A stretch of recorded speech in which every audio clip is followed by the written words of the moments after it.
कांग्रेस है तो मुसलमान है, कांग्रेस है तो आपको इज्जत है, कांग्रेस नहीं है तो आप कुछ भी नहीं है। ఇది రేవంత్ రెడ్డి, తెలంగాణ ముఖ్యమంత్రి రేవంత్ రెడ్డి గారు ముస్లింలను ఉద్దేశించి కొన్ని వేల మంది ఉన్న బహిరంగ సభలో మాట్లాడిన మాట, ముస్లిం నాయకులతోనే వాళ్ళ మొహాల మీదే చెప్పిన మాట. ఇది ఖచ్చితంగా ముస్లిం సమాజాన్ని రేవంత్ రెడ్డి గారు అవమానించడమే. అంటే కాంగ్రెస్ ఉంటేనే అసలు మీరు ఉంటారు, కాంగ్రెస్ ఉంటేనే మీకు అసలు గౌరవం అనేది ఉంటుంది, కాంగ్రెస్ లేకపోతే అసలు మీరు ఉండరు అని మాట్లాడడం ఏదైతే ఉందో ఇది అహంకారానికి చిహ్నం. రేవంత్ రెడ్డి గారి అహంకారానికి, కాంగ్రెస్ పార్టీ అహంకారానికి ఇది చిహ్నం. ఖచ్చితంగా రేవంత్ రెడ్డి గారు ముస్లిం సమాజానికి క్షమాపణలు చెప్పాలి ఇలాంటి డ్యామేజింగ్ స్టేట్మెంట్ ఇచ్చినందుకు. కాంగ్రెస్ పార్టీ ఎప్పుడు వచ్చింది? 100 సంవత్సరాలు అయింది. ముస్లింలు వచ్చేంతకాలం అయింది ఈ దేశానికి? కొన్ని వందల సంవత్సరాల నుంచి ముస్లింలు ఉన్నారు. ఢిల్లీ సింహాసనాన్ని కూడా పరిపాలించారు. అట్లాంటి వాళ్ళకి ఇప్పుడు కాంగ్రెస్ లేకపోతే అసలు మీరు లేరు అని మాట్లాడడం వాళ్ళని, ఆ సమాజాన్ని అవమానించడం కాదా? ముస్లిం సమాజాన్ని అవమానించడం కాదా? అసలు అంత దాకా ఎందుకు? మీరు ముఖ్యమంత్రి పీఠాన్ని వెలగబెడుతున్న తెలంగాణ రాష్ట్రానికి మన స్వాతంత్రం రాకముందంతా పరిపాలించింది ముస్లింలే.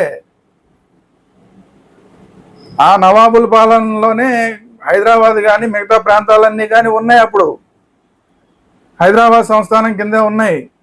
అదంతా ముస్లింలు పరిపాలించిందే, నవాబులు పరిపాలించిందే.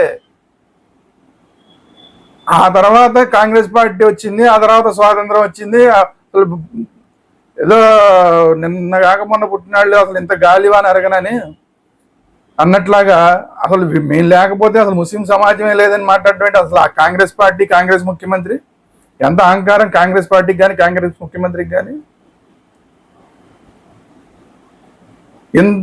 ప్రజాస్వామ్య దేశంలో, సెక్యులర్ దేశంలో ముస్లిం సమాజాన్ని ఇంత దారుణంగా అవమానించి మాట్లాడటమా? అది కూడా ఎన్నికల ప్రచార సభలో మాట్లాడటమా? ఇది ఎట్టి పరిస్థితుల్లోనే యాక్సెప్టబుల్ కాదు.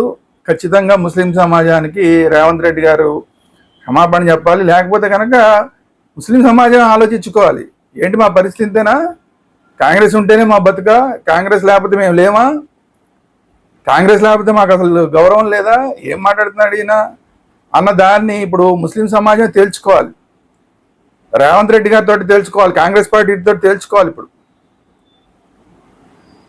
కాబట్టి అంత దాకా తెచ్చుకోకుండా రాజకీయంగా అసహనంతో అదేదో ఒక ఇదేంటో అంటారు, ఎలక్షన్లో ఒక జిమ్మిక్ చేద్దాం అన్నట్లాగా మొత్తం ముస్లిం ఓట్లన్నింటినీ కూడా గంపకొత్తగా తీసేసుకుందాం అన్న ప్రయత్నంలో భాగంగా మేము ఉంటేనే మీరు ఉంటారు కాబట్టి మమ్మల్ని ఏమైనా సరే మీరు గెలిపించాలి అన్న రీతిలో అసలు అది రేవంత్ రెడ్డి గారు మాట్లాడడం ఏదైతే ఉందో ఒక రకంగా ఇది బ్లాక్ మెయిలింగ్ కింద కూడా ఒక రకంగా వస్తుందేమో అని కొంతమంది అన్నా కూడా అది ఆశ్చర్యపోకల. సో తర్వాత ఏంటంటే ఇది మాత్రం ముస్లిం సమాజాన్ని అవమానించేది, ముస్లిం సమాజాన్ని కొంచెం సెంటిమెంటల్గా బ్లాక్ మెయిలింగ్ లాగా కూడా ఉందని చాలామంది అంటున్నారు. కాబట్టి ఎట్టి పరిస్థితుల్లోనూ తెలంగాణ ముఖ్యమంత్రి రేవంత్ రెడ్డి గారు తన తరపున, కాంగ్రెస్ పార్టీ తరపున కూడా ముస్లిం సమాజానికి బేషరతుగా క్షమాపణ చెప్పాలి.